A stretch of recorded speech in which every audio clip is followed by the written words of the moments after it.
Let me tell you about another story that is all around the internet. It is bizarre. A report apparently prepared for Prime Minister Putin by Russia's Foreign Intelligence Service directly view the discovery by the U.S. military scientists of what is described as a Vimana entrapped in a time well that has already caused the disappearance of at least 8 American soldiers trying to remove it from the cave that it has been hidden in for the past 5,000 years. A Vimana is an ancient flying machine. Sanskrit depicts it with different pictures. It's truly an amazing story. But could it be one of those internet myths? Well, up next, Stephen Quayle joins us. We'll talk with him about that on Coast to Coast AM. And welcome back to Coast. I'm George Norrie. A Vimana is a mythical flying machine described in the ancient mythology of India. References to these flying machines are very commonplace in ancient Indian texts, even describing their use in warfare, as well as being able to fly within Earth's atmosphere. Vimanas were also said to be able to travel into space and travel submerged underwater as well. There is a very strange story that is out there on the internet that talks about a Vimana being discovered in Afghanistan, in a cave, in a hole. I thought we'd bring Stephen Quayle in here. Michael Kremos talked about these cases before, too. Stephen, welcome back. How are you?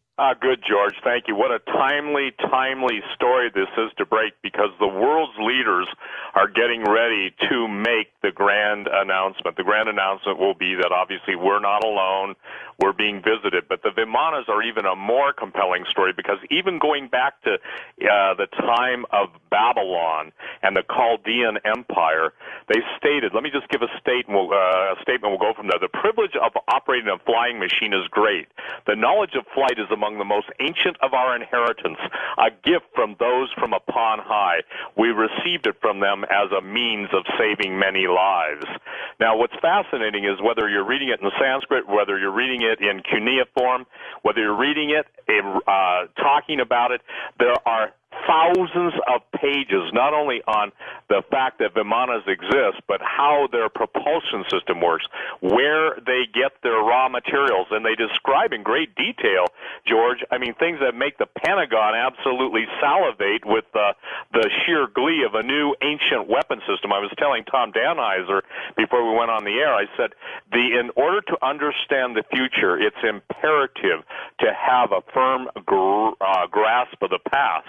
And what's happening is all the world's leaders, all the world's ambassadors, they're all being, if you will, inoculated, and I'm using that word, into the knowledge that's been controlled by so few for so many years for the purpose of spinning it to enable them to complete their control over the planet. So Vimanas and the flying machines that the Babylonians, the Mesopotamians, and all others have written about, and the weapon systems associated with Gurkha talking about in the ancient Vedic texts, talking about the power of 10,000 suns, the vitrified cities, meaning cities turned to glass, radioactive skeletons. All this stuff is so old, and it all has a common theme that if you will, supernatural group of beings, entities, came to Earth and gave this technology, and the privileged always flew around. Even Chinese emperors had flying ships in their ancient history. I'm talking 4,000 years ago. And it's interesting that when you're dealing with CERN, the most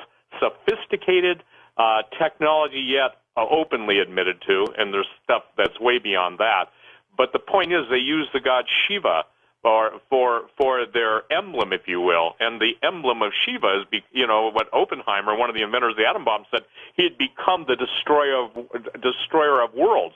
So now we're reading about Vimanas, we're reading about ambassadors being called home, we're being told that all this stuff is going on behind the scenes, and it's right in front of us. And there's a great word. It's called discernment. That's right. Discernment means to be able to tell, to see beyond, to go and probe the real reasons. And I think that the real story is yet to come. This is just the tip of the iceberg.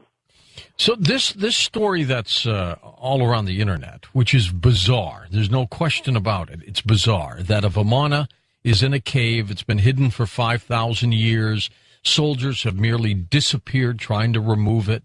Can you believe that story? Well, of course I do. Let me share this, and when it's not a question of belief, okay? It's a question of do we get anywhere near the truth of what really has been found? Obviously, the Philadelphia experiment. Have you ever had Al Bielek on your show? Oh, many times. Many times. Okay. Boy, he's getting up there in age, too, now. Right, and I mean, the people, and before Phil Schneider was murdered, okay, and talking about the deep underground military bases, bunkers, and stuff that he worked on, and the alien wars, everything. Again, the thing is that we've been so inculcated with basically lies and diversion, and I'd say perversion of the truth, that now that the ancient technology, you know, the web bots are talking about secrets revealed. They're talking about the hidden technology. I think Cliff High uses the word space goat farts, things that are out of the realm of most people's comprehension. And this is one time, George, where everyone's going to have to basically get out of the box, the dumbed-down television, and start to read a little bit of history, just like what you were reading the background on the Vimanas. It's so astonishing that India has its brightest scientists recreating many of the actual compounds that are used. I mean, they're talking about graphite rods. They're talking about mercury. And what's fascinating, they're talking about cold fusion. That's why you're seeing platinum and palladium absolutely exploding in price. They're two of the rarest precious metals out there, but it's because they're used in this. So we're talking about red mercury. Remember years ago, you and I did a show on red mercury. That's right. Now, though they don't disclose where this cave is in Afghanistan, I'm beginning to wonder if it's pretty darn close to the military man you had on our show years ago who found that giant. Absolutely. By the way, it's ironic you would say that. I just received an email from him at 9:39 tonight. Okay? That is strange. And so I think your timing is just it's one of those time-based important points. The thing that's interesting is that when you find this type of technology, you also find giants. I broke the story from Iran, and I want to share this. The Iranians are basically not backing down. They're going to bring out some of the most astonishing skeletal finds. You know, the number one question I get on giants, and you cannot separate the technology from the giants. And as the Babylonian text says, that they were given the ability to fly in these machines from those who came from heaven, came to earth, or from heaven. In other words, the fallen angels, the gods of the Sumerians, as the Pentagon refers to them. There is some inscriptions in this cave where this Vimana is supposed to be that claims that the rightful owner was a prophet called Zoroaster. He was Persian at the time. That's bizarre because he was real.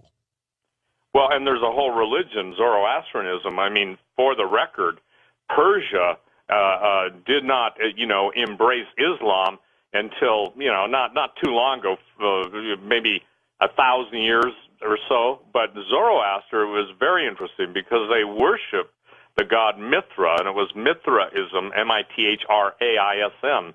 And Zoroaster was basically a very, very knowledgeable guy. I believe he was most likely a hybrid, fallen angel, earth woman, because the knowledge that these guys possessed is like the priesthood. It's kind of like the Illuminati bloodlines.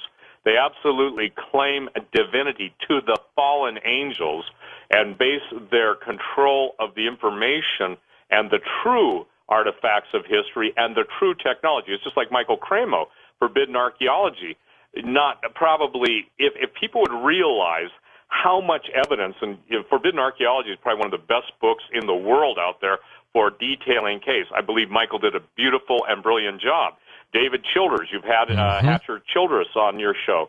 He's written an amazing book on the ancient technology and the anti-gravitational propulsion systems of this stuff.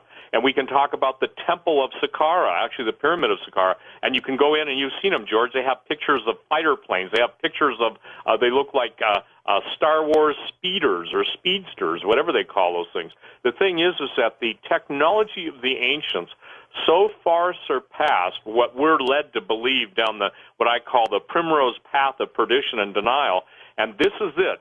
Who controls the true flow of information controls the population. And now we're seeing a return, in my opinion, to the very same political base that the Nazis had. And the Nazis sent out what were called the Ahnenerbe, And the Anunnaki went all through the world looking for religious artifacts, for the supernatural artifacts, and Hitler was obsessed with India and Tibet.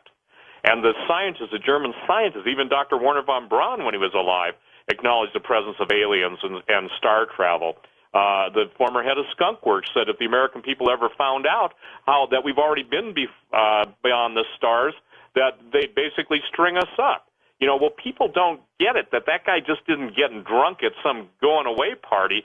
These are men who are in the deepest realms of the world of black physics and of, if you will, forbidden knowledge, and forbidden to the public, but well known to them. So